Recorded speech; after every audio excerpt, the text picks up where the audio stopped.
এই জায়গাটা খুব সুন্দর লাগছে। এই জায়গাটা এসে কেমন, এই যে একটা বিশাল বড় পাথর, কি ভীমশিলা বলছে।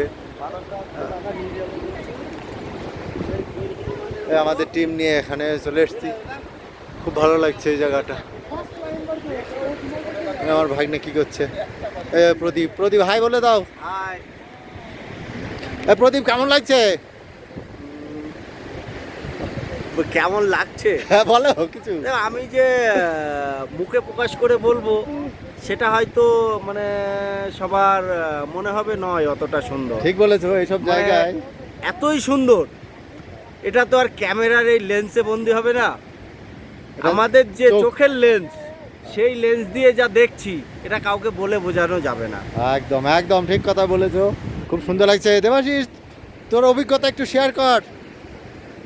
ভালোই লাগছে, তবে যতটা ভেবেছিলাম এটা কল্পনাবাদিত, খুবই সুন্দর জায়গা।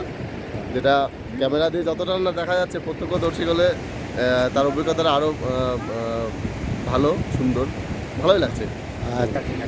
এই বিমলদা কিছু বলেন। কি বলবে? বিমলদা কিছু বলুক না। ওই যে বিমলদা মজা করছে। বিমলদা আমাদের টিমের সবচেয়ে বয়োজ্যেষ্ঠ ব্যক্তি, তার বয়স এখন 62। এই বিমলদা যে আমাদের সঙ্গে এরকম একটা প্রায় 16,000 ফুট উচ্চতার অভিযানে অংশ নিয়েছে, এটা আমাদের কাছে একটা সবচেয়ে বড় পাওনা। সত্যি, এই যে আমাদের গাইড সুব্রত দাস, যার সহযোগিতায় আমরা এরকম একটা দুঃসাহসিক অভিযানে অংশ নিয়েছি। আর আমাদের সঙ্গে আরো 3 জন আছে ওইদিকে। খুব ভালো লাগছে সত্যি, একটা অসাধারণ